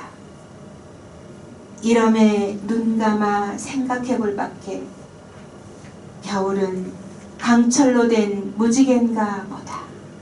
돕니다. 네, 우리 마음이 넓어졌다고 생각합니다. 이게 문학이고 시고 또 우리가 예술을 향유할 수 있는 것 여러 가지 우리가 즐기는 레퍼토리들이 많겠지만 또 문학을 통해서 우리가 또 우리 스스로를 즐길 수도 있습니다. 네. 제가 이 절정시를 공부할 때마다 이 강철로 된 무지개 여러분 궁금하지 않으세요? 시인이 시어를 선택할 때는 정말 엿기름 고아서 연말들듯이 그렇게 고뇌를 하는데 어떻게 이육사 시인은 이렇게 멋진 시어를 퍼올릴 수 있었을까요? 그 영혼의 그 호수에서 강철로 된 무지개. 선생님, 네. 강철로 된 무지개에 대해서 좀 설명 좀 해주시죠. 네, 그러기 위해서는 우선 보통 일반적인 언어와 달리 시적 언어에서 강조하는 이미지를 어떻게 창출하느냐 그걸 다시 한번 잠깐 생각해 보겠습니다. 사람이 걸어간다. 물고기는 헤엄을 친다. 매미는 운다. 나비는 난다 하는 걸 갖고 이제는 물고기가 나비처럼 나는 것. 물 속에 날아가는 나비. 이렇게 되면 이제 시어가 달라진 거겠죠. 시인은 우리보다 더 예리하게 사물을 보고 우리의 심성을 관찰해서 난 느꼈어. 그런데 타자들은 못 느낀 거예요. 그래서 나는 느꼈는데 그들이 못 느낀 것을 어떻게 내 생각에 담도록 하기 위해서는 이미 다른 의미를 충돌시키는 거예요. 그것이 바로 이미지 창출의 원리라면 무지개라는 그것하고 강철하고는 전혀 상반된 거지만 내가 느끼는 것은 이육사 내가 이 시를 쓰면서 느끼는 것은 무지개를 보되 그것이 그 무지개가 아니라 강철 같은 무지개 바로 두 시어의 사이에서 생겨나는 창조적인 이미지가 바로 이 부분이에요. 그래서 이 부분에서는 시인들이 평론가들이 연구가들이 여러 가지로 다양하게 해석을 많이 합니다. 또 여러분들은 여러분대로 해석을 하면 그게 맞아요. 네? 제가 생각했던 것은요. 겨울도 차갑고 춥고 정말 얼음이 얼면 탁탁하고 그 어목한 그 일제강점기의 그 아주 추움이 느껴지고요. 그 다음에 그 겨울도 너무 차갑고 너무 춥고 정말 시린데 강철도 그에 못지않게 차갑고 정말 뭐라 그럴까 단단하고 깨질 것 같지 않고 네. 철 앞에 또 강이 붙어서 강철이잖아요. 근데 겨울은 강철로 된 무지개에서 그 안에서 어떻게 무지개를 떠올릴 수 있었을까? 이거는 아주 희망 없는 곳에서 대단한 희망을 꿈꾸고 있는 그 언어독립운동가의 마음이 무지개로 표현된 게 아닐까. 저는 이렇게 생각됩니다. 겨울은 일단 보편적으로 이육사 시인이 겨울이라는 시어를 가져왔을 때는 몇 달 전에 겪었던 우리의 겨울하고는 다르잖아요. 시대적인 겨울, 역사적인 겨울, 상황적인 겨울. 그 한국인이 그 오랜 역사 동안 나라를 잘 보존해오다가 1909년 이후로는 주권을 상실했다. 외교권을 군사권을 오든 그래서 그런 시대적인 상황을 이 시를 쓰던 그 상황을 교훈이라고 치고 그러면 무지개했을 때 그 무지개가 아니라 무지개를 보고 흉측한 생각 더럽다 흉측하다 그건 아니잖아요. 보면 그죠? 내 마음은 뛰노라. 그 둘을 생각하면 어느 면에서는 과거에 앞으로 있어야 할 한국인이 한국을 사랑하고 한국 글을 쓰고 한국의 시를 즐기는 한국인이 한국인으로서 자유와 주권을 마음 놓고 즐길 수 있는 그런 아름다운 세상 그런 세상 지금은 겨울이지만 곧 와야 할 봄이 그냥 봄하면 너무 평범하니까 무지개 말주노초 파남보와 같은 다양한 그 행복한 어머니와 나의 관계 나와 연인의 관계 나와 스승의 관계 그 관계가 하나가 여러 가지 붙여 있는 가장 행복한 그 시절을 생각할 수 있고 그렇게 된다면 뭐예요? 가만히 있어서는 안 되잖아요. 기미독립 선언을 해야 되고 이육사처럼 무장투쟁을 해야 되고 갇혀서 내 이름은 원록이지만 나는 내 원록보다는 지금은 창시 계명을 해서가 아니라 내가 스스로 내 죄수복에 있는 육사라는 이름이 내 이름으로 하겠다고 하는 그 우리보다 한 겹, 두 겹, 세 겹 더 와서 하는 그 아픔과 그 의지와 그 열정을 우리는 이 시를 통해서 느낄 수 있는 것이 아닌가 그런 생각이 드는데 어때요? 네, 저는 그 지금 방금 교수님 말씀하신 거 다 동의하고요. 한국 고전, 춘향전, 그 춘향전의 춘향, 봄향기 정말 광해군 대단한 그 폭정을 뒤집은 인조 반정이 있었잖아요.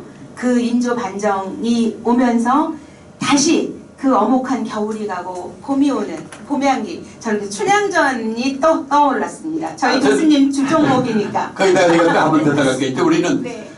평론가들이 연구가들이 어떻게 연구하느냐는 그걸 커트를 제끼고 보여드릴게요. 이렇게 토론하면서 참 의미를 찾아가요. 근데 저희 연구실이 이 모습입니다. 본디는 육사였다 어머니가 지어주고 그런데 어떻게 살라고니 나를 빼앗겨서 광복운동을 하다가 체포가 되어 재판을 받고 옥에 갇혀서 숲 보니까 남들은 64번이네. 그래서 64번을 가져오면서 그걸 표기를 하는 걸 보세요. 64가 아니네. 읽으면 육사지만은 네. 육사.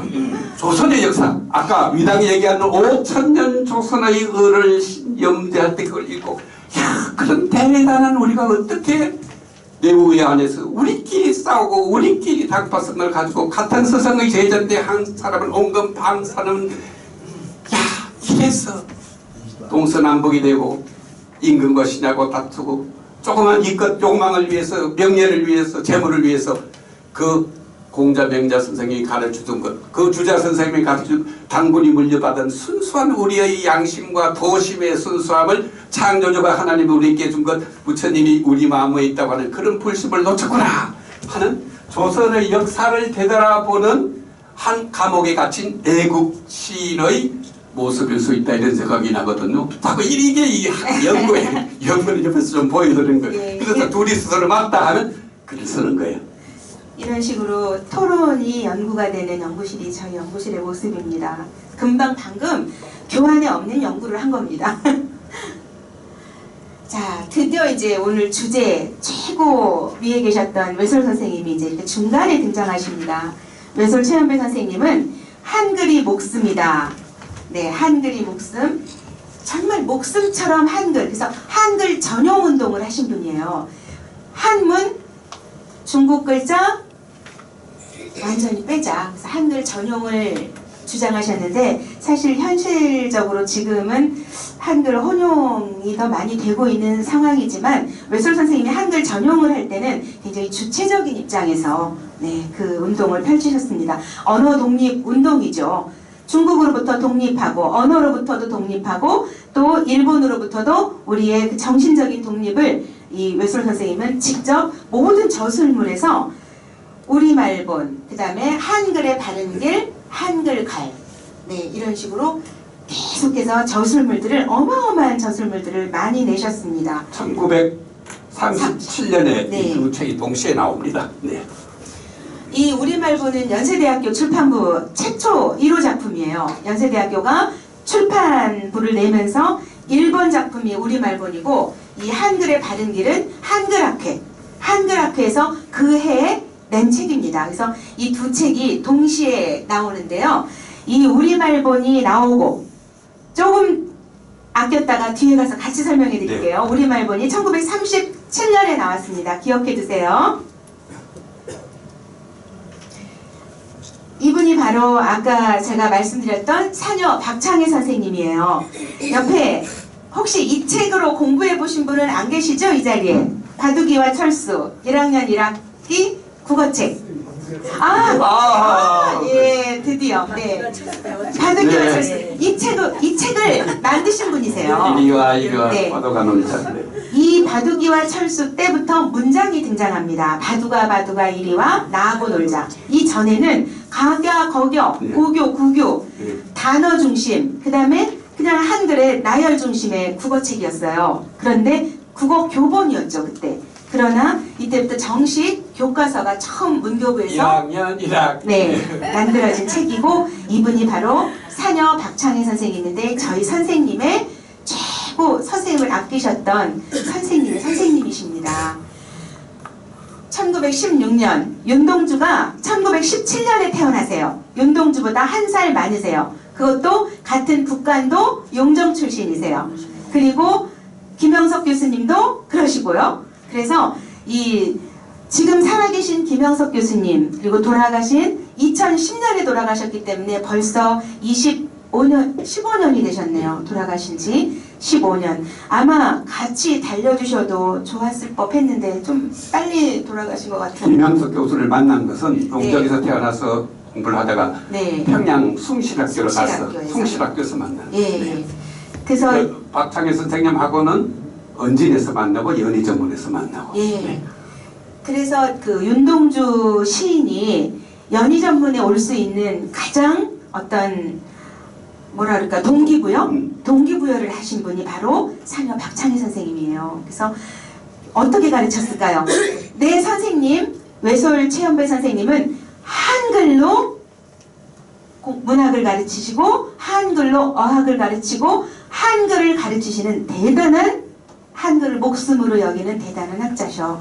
그 외솔 선생님이 연희전문에 계셔. 윤동주는 한글로 끝까지 시를 쓴 분입니다. 일제강점기에 그 외솔 선생님의 정신, 그 외솔이 있는 학교, 의과대학을 가라고 부모님들 말씀하셨지만 단식투쟁까지 하면서 연세대학교 전신이 연희전문이죠. 연희전문에 유학을 오겠다고 끝까지 그래서 연희전문에 와서 결국은 외솔의 제자가 되고 또 그 수많은 100여 편이 넘는 주옥같은 시편을 남기고 마지막 연세대학 연희전문 마지막 졸업시로 남긴 최고의 세계 명작 간을 남겨주신 분이 바로 윤동주 시인입니다.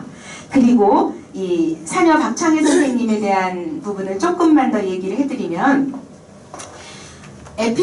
이제 교환에 있는 것은 보너스라 그랬죠? 여기 없는 것만 말씀드릴게요.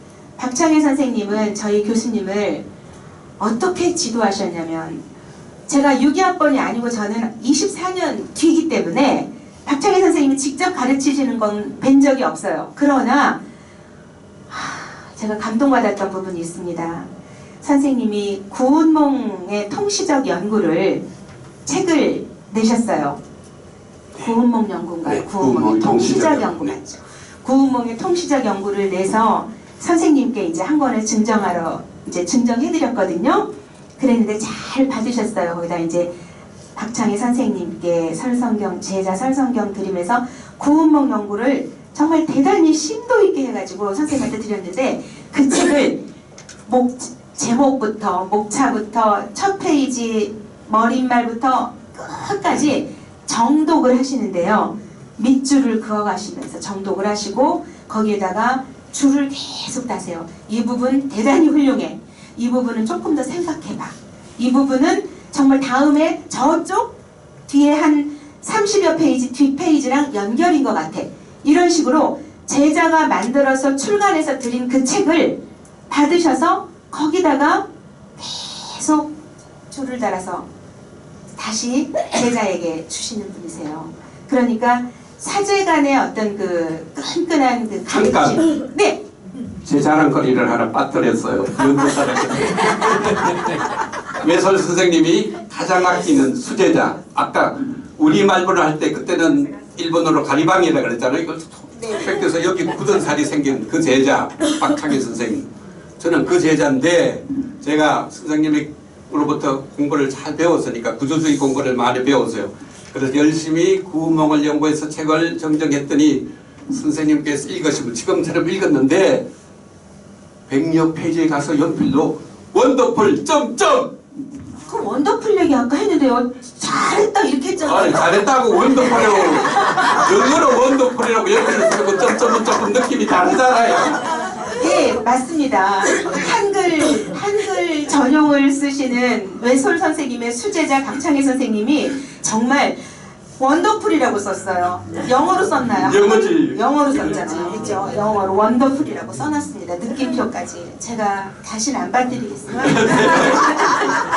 그런데요, 아까 그 우리말본이 연세대학교 출판부 1호 작품이었잖아요. 출판부 1호 작품인데 이 사녀 박창희 선생님이 스승의 37년도에 우리말본이 나오고 무려 70년 만에 한국어 통어론 연구라는 책을 스승 책 옆에 같이 나란히 꽂았습니다. 그 1937년인데 2007년에 나왔잖아요. 2007년도에 나왔거든요.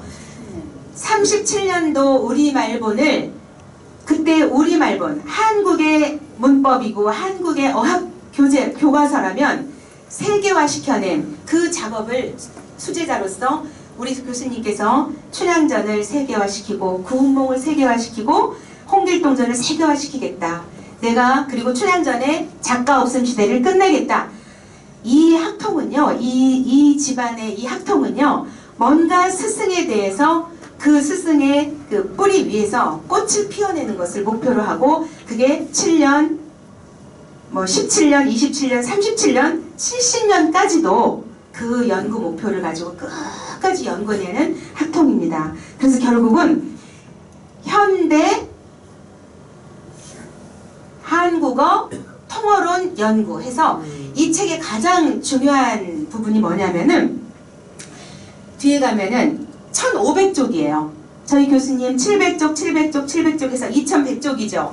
박창희 선생님의 1500쪽을 넘는 게 목표셨습니다. 그래서 2100쪽에 달하는 연구서가 나왔죠. 우리말본 옆에 통어론이 꽂히고 통어론 옆에 삼미학이 꽂히는 게 저희 교수님의 또 목표셨어요. 그래서 새 이 작품이 연세대학교의 보물이 되었고 연세대학교 출판부에서 다 나오게 되었습니다. 이게 그대로 직으로 내려오는 학통입니다. 그런데 이 통어론 연구의 가장 그 특기할 만한 점은 뒤에 보면 참고문헌이 많이 나올 거 아니에요? 근데 이 박창희 선생님은 콜롬비아대 교수셨어요. 콜롬비아대 교수 하면서 그 세계 언어학자들, 촘스키라든가 세계 언어학자들, 언어학은 그쪽이 앞섰으니까 그 수많은 세계의 언어학자들, 그 시대 주류와 고전에 자리 잡고 있는 그 언어학자들의 모든 문학 참고문헌들을 전부 다 그 통어론 연구의 참고문헌을 넣으면서 딱 하나 한글로 된 참고문헌이 들어갑니다. 뭘까요? 뭐가 들어갔을까요? 맞추셨네. 우리말본만. 맞습니다. 딱 외솔 최연배 선생님의 우리말본 하나가 70년 전에 네. 자기를 가르쳐준 그 윤동주의 선배 은진학교에서 온 그 제자를 생각해보면 얼마나 그 제대로 된 전통이 이어지는 겁니까? 나라가 없을 때 우리말을 못 쓰게 할 때는 우리말본이고 이제는 광복이 됐으니까 세계 속의 한국어다. 우리말이 아니라 한국어다. 세계 속의 한국어의 위치가 어떠냐. 그래서 세계 1등 문자 1등 세련된 말이 한국어 한국문법이라는 것을 70년에 끝내야 된 거예요.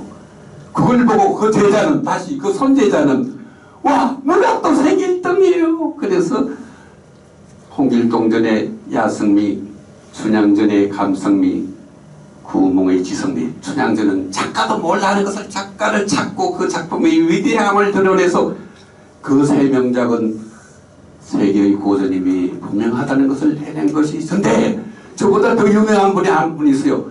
저를 쫙 추적하면서 이 사람이 연구를 어떻게 하느냐, 어떻게 그 작가 없는 것을 작가 있는 걸로 찾아내는 것을 한 8시간 저녁 5시, 6시에 퇴근했다면 그 다음 아침에 9시에 왔다면 그거만 빼고는 저를 영상한테 치자고요. 저를 꼼짝없이 다 노출이 돼요.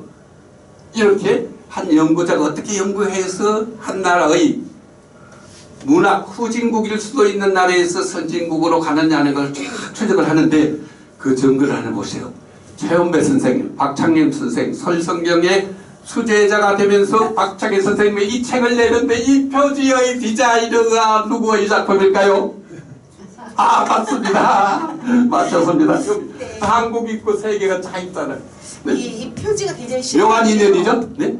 그 외설 선생님, 박창희 선생님은 설성경 그 제자 최영까지도 네. 그 선생님의 책을 제 책을 디자인한 건 일반적이에요. 선생님의 책을 또 이렇게 디자인해서 3대가 합의됩니다. 칭찬도 희한하게 해주시는. 그 여러분들이 4대니까 네. 학문적으로는 할아버지 선생님 책을, 이 귀한 책을 저희 교수님이 이 책을 연세대학교 출판부에서 내는 동안 어떻게 정말 뒷바라지를 하셨냐면요. 이 통어론 연구가 집필이 아우네, 아우네 아시죠? 그 유관순. 네, 거기에 병천에 그 아드님이 그 집필 공간을 하나 만들어 주셨어요. 도전에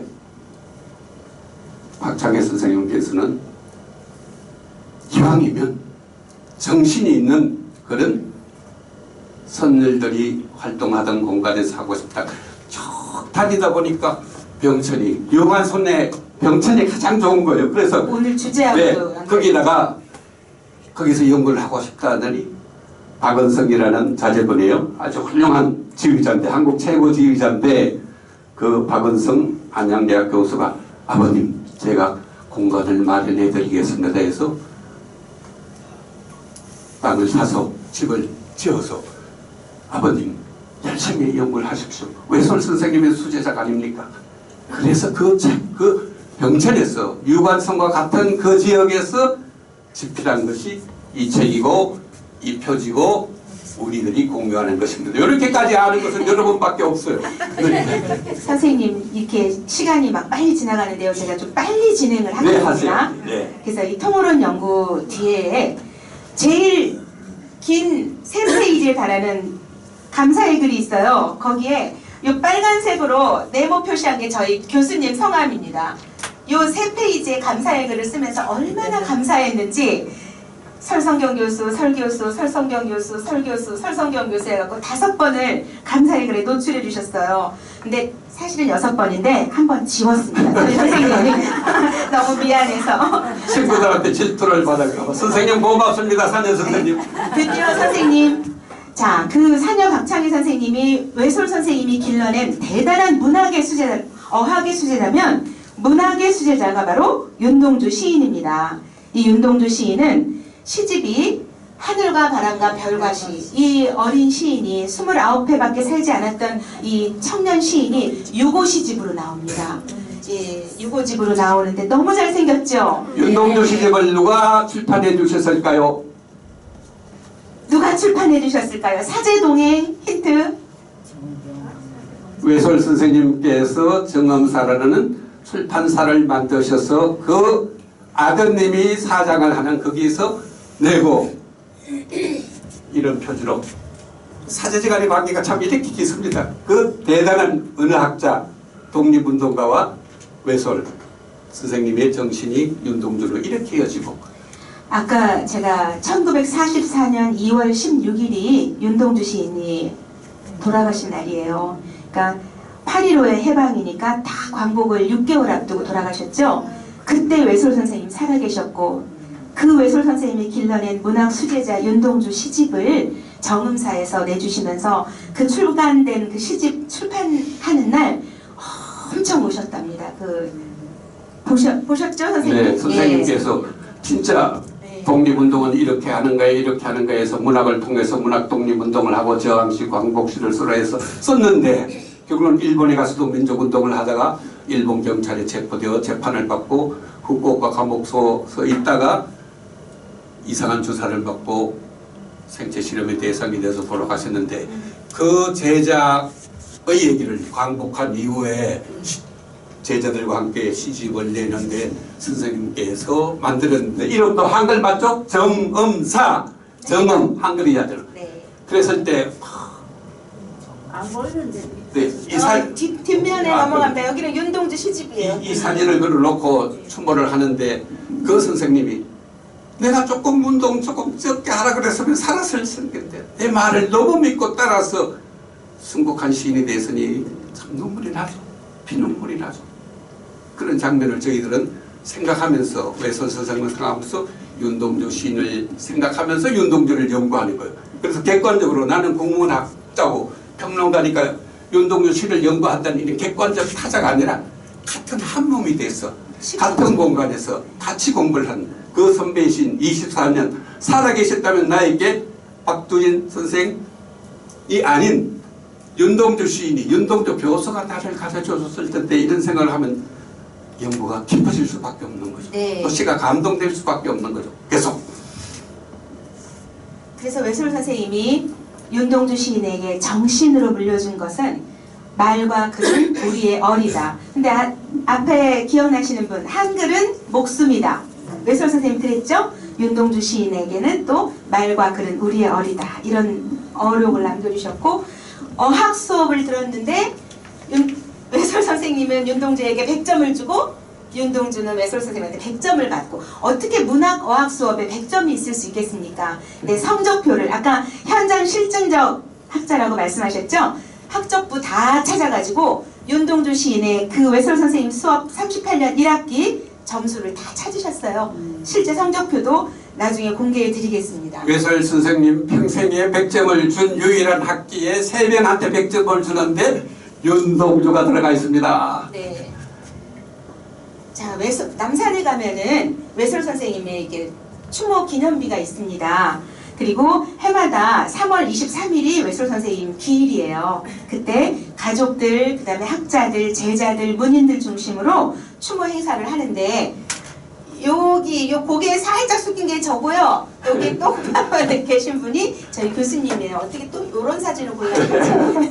그리고 또 이제 벌써 44회인데 학교에는 외솔 장학금이 있고 또 외솔 기념사업회를 만드셨어요. 그래서 거기에서는 외솔상 최고의 학자, 연구한 학자와 그 다음에 그 학술을 실천으로 펼친 문화 예술가들 그들에게 외솔상을 시상하고 있습니다. 이분이 지금 이분입니다. 네, 여기 팔자 안에 저와 선생님이 이렇게 들어있어서 이게 그대로 거기서 찍은 사진이라는 것을 증명해 보여드렸습니다. 네. 그리고 아까 그 연세대학교의 2개의 문과대학에 이제 훌륭한 외솔관이 있고 위당관이 있는데 외솔관 입구에 가면은 이렇게 외솔 선생님 상이 있어요. 그 외솔상에서 한번 앞모습, 옆모습 네 이렇게 또 찍어봤습니다. 연세대학교 가면은 이 국학자상 투어를 하셔도 참 의미 있는 투어가 되십니다. 우리들이 없더라도 있다고 생각하고 네? 즐기십시오. 네. 외솔관을 들어갈 일이 많을 거 아니에요. 국문학 그 연구관이니까. 그러면 꼭 얼굴상을 한 번씩 먼저 인사드리고 이렇게 한 번씩 선생님 저 왔습니다. 그게 그냥 이례적인 행동이세요. 자, 드디어 여기까지로 일단은 준비를 서시 윤동주의 대표시 하면은 서시죠. 네. 예, 서시가 바로 하늘과 바람과 별과 시 아까 그 유고시집 있죠. 유고시집에 말하자면 앞단에 쓴 서시입니다. 우리 오페라 뭐 이런 큰 음악 들으면 서곡이 있죠. 그것처럼 그 시집을 이끄는 서시인데 우리는 이 서시를 하나의 작품처럼 굉장히 가슴에 새겨서 이렇게 좋아했는데 너무 명작이죠. 그런데 서시도 너무 훌륭한데 이 서시 중에 같이 우리 네. 떼창을 한번 하죠. 뭐. 서시를 쓴 9일 후에 연희 전문 졸업식을. 서시를 같이 하고 우리 한번. 아, 서시를. 네. 서시를 먼저요? 네. 예. 그럼 우리 서시를 한번 다 같이 네. 한번 다짐 사람 여러분들 한번 외우시는 해볼까요? 분들도 많으실 테니까 서시를 한번. 시작.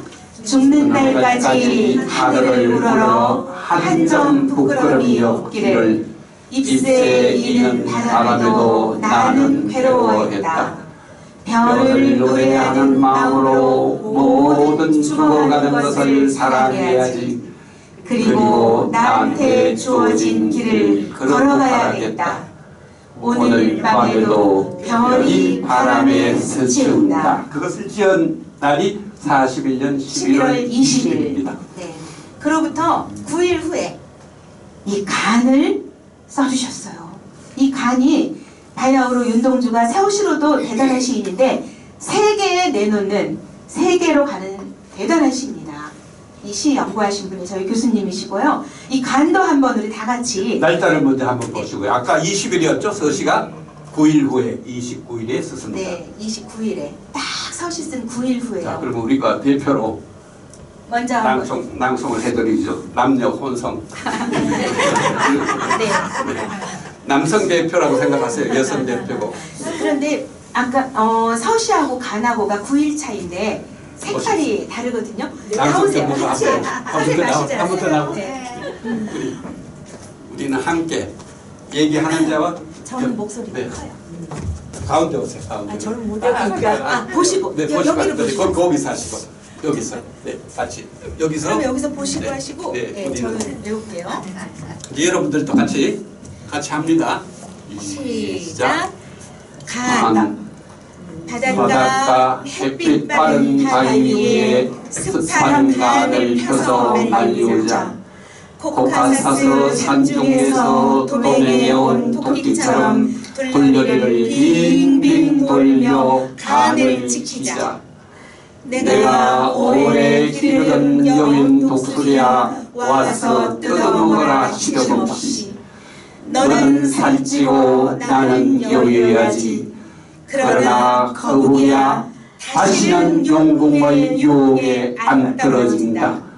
프로메리어스 불쌍한 프로메리어스 불도적한 죄로 목에 맷돌을 달고 끝없이 짐승하는 프로메리어스.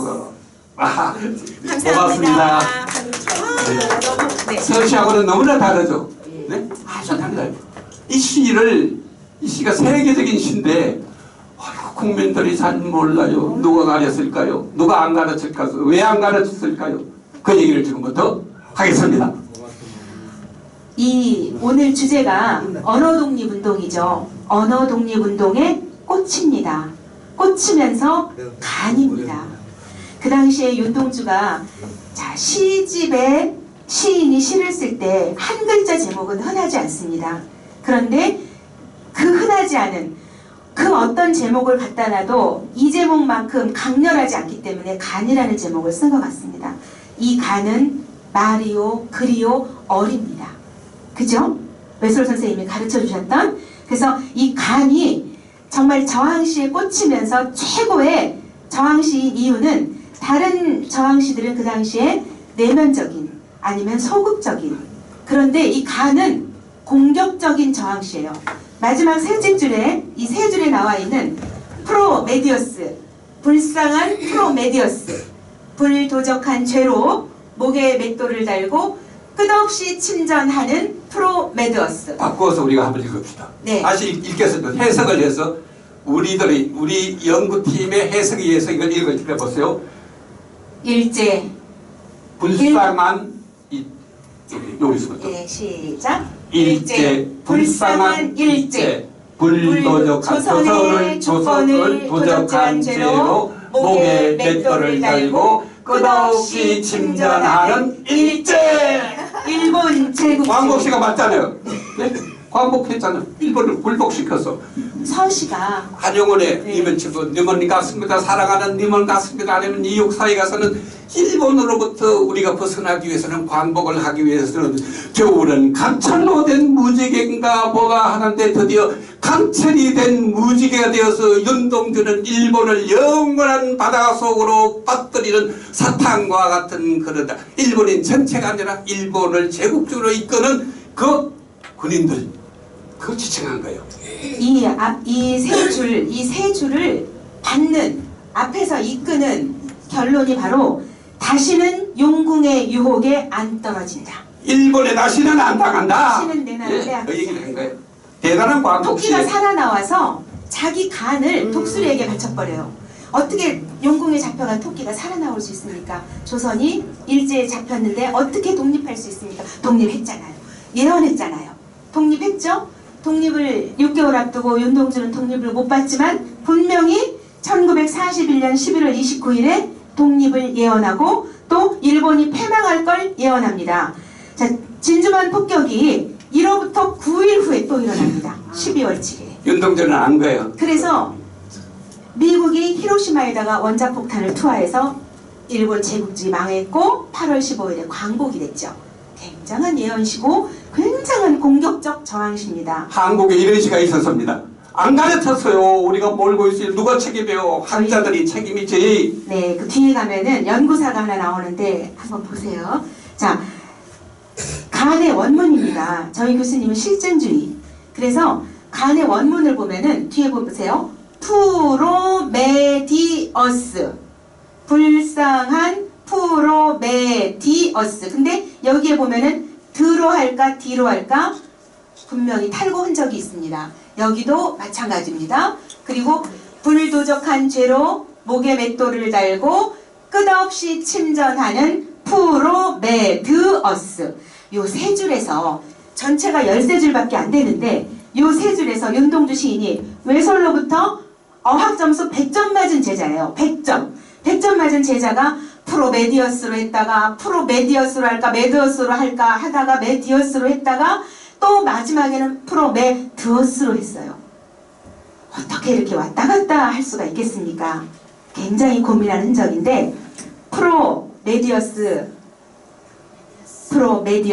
프로메디어스는 자 천지인 가지고 한글 28자가 완성이 됐죠. 그것처럼 외솔 선생님으로부터 대단한 문법 교육을 철저히 받았기 때문에 하늘과 땅이 뒤집어지는 이야기를 하고 있습니다. 프로메테우스로 전체 그 현대시 연구자들이 다 뒤집어놨어요. 프로메테우스의 옥이고 프로메테우스 이퀄 윤동주. 그래서 끝없이 목에 맷돌을 달고 침전하는 건 윤동주. 이렇게 해석을 해놨습니다. 그러므로 아까 서두에 말씀드린 것처럼 윤동주가 지금도 목에 맷돌을 달고 자살하고 있는 걸로 해석을 해놨습니다. 그런데 그게 아니고 그 당시 가장 일본 언어독립운동의 꽃인지 아닌지 이게 하이라이트입니다. 창씨개명, 신사참배. 윤동주는 모태신앙이에요. 그래서 태어나면서부터 모태신앙인데 연희전문은 또 기독교 학교입니다.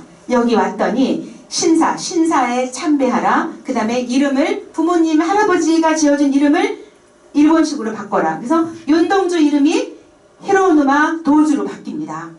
끝까지 안 바꾸다가 마지막 일본 유학 직전에 도항증을 발급받아야 되기 때문에 일본 이름이 없으면 써주질 않아요. 그래서 할 수 없이 이름을 바꾸는데 끝까지 윤동주는 윤동주로 살았습니다. 그렇기 때문에 윤동주 시인이 프로메디어스는 프로메테우스를 창씨개명 시켜버린 겁니다. 나도 시킬 수 있어. 프로메테우스는 대단히 의로운 인간에게 불을 갖다주고 문명을 갖다준 의로운 신인데 너희들은 조선을 선진화시키고 독립시킨다고 했지만 반대로 수탈하고 우리를 압제하고 제국주의로 짓밟은 너희들은 프로메테우스가 아니야. 프로메디어스야.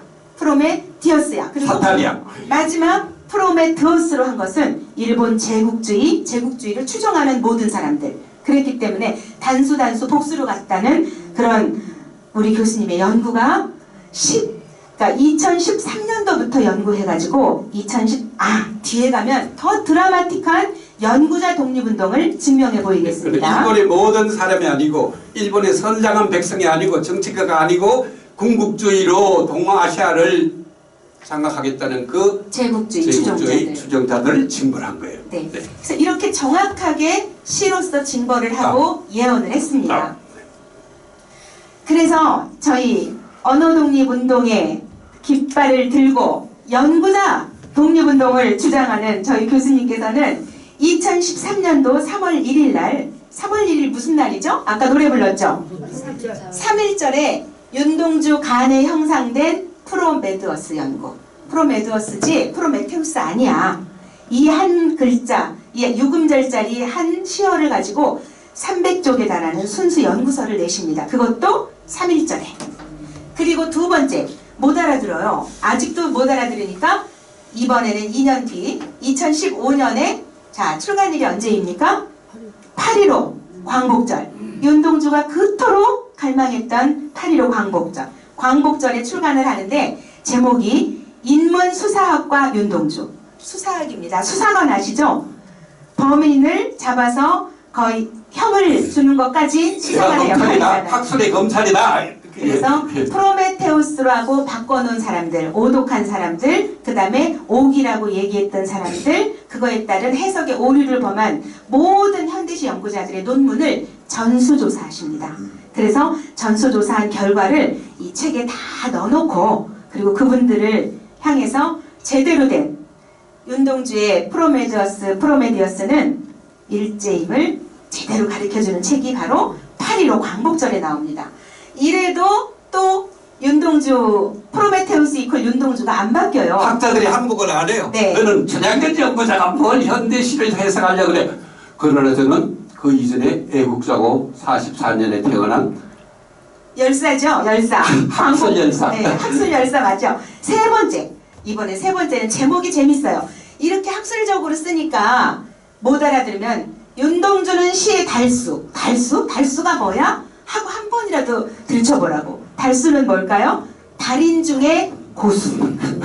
세계 1등 달이시 노벨 문학상입니다. 간이라는 시는 이따 뒤에 명품 오소재를 제가 가지고 왔는지 모르겠는데 이 윤동주는 시의 달수 이 책은 11월 29일 이 11월 29일은 언제죠?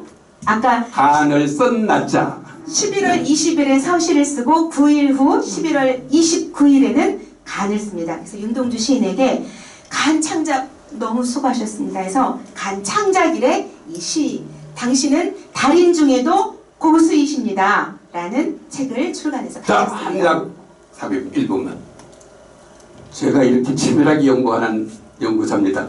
그래서 나선 인문학 연구실의 학술 수준은 지금 분명히 세계 정상에 가 있습니다. 믿어주십시오. 네. 자, 시간이 5분이 경과되는데 네, 마무리. 네. 왜 윤동주의 간이 오늘 언어독립운동의 꽃이고 간이고 피고 어리고 목숨이냐. 윤동주 씨 간 안에는요 13줄밖에 안 되는데 구운몽이 서사가 시어로 들어옵니다. 구운몽 전체가. 성경 사복음서가 시어로 들어옵니다. 토끼전 귀토설화라고 하는데 토끼전이 시어로 들어옵니다. 춘향전 전체가 시어로 들어옵니다. 프로메테우스 신화가 시어로 들어옵니다. 13줄밖에 안 되는 그 시 안에 이 대단한 동서양의 고전, 성경, 신화까지도 다 아우러서 우리 시인 여기 신앙송가 계시고 시인도 계시고 문학에 대해서 굉장히 그 조예가 깊으신 분 계시는데 자 13줄 안에 이 어마어마한 이야기를 어떻게 넣을 수 있을까요? 달수 맞죠? 네. 믿으시면 저희들에게 격려 박수를 해주시고 감사를 마치겠습니다. 한마디만 더 할게요. 윤동주 씨 간에 대한 이 운동이 저희 연구실에서 전개를 하고 있는데 정말 이 아까 그 출간된 3권의 저서를 더 디테일하게 풀어서 설명할 수 있는 기회가 있으면 정말 설명해드리고 싶습니다. 독립운동 하듯이요. 자, 예, 여기서 마치고요. 오늘 강연 형식 즐거우셨습니까? 네. 네. 행복했기를 기대합니다. 감사합니다. 감사합니다.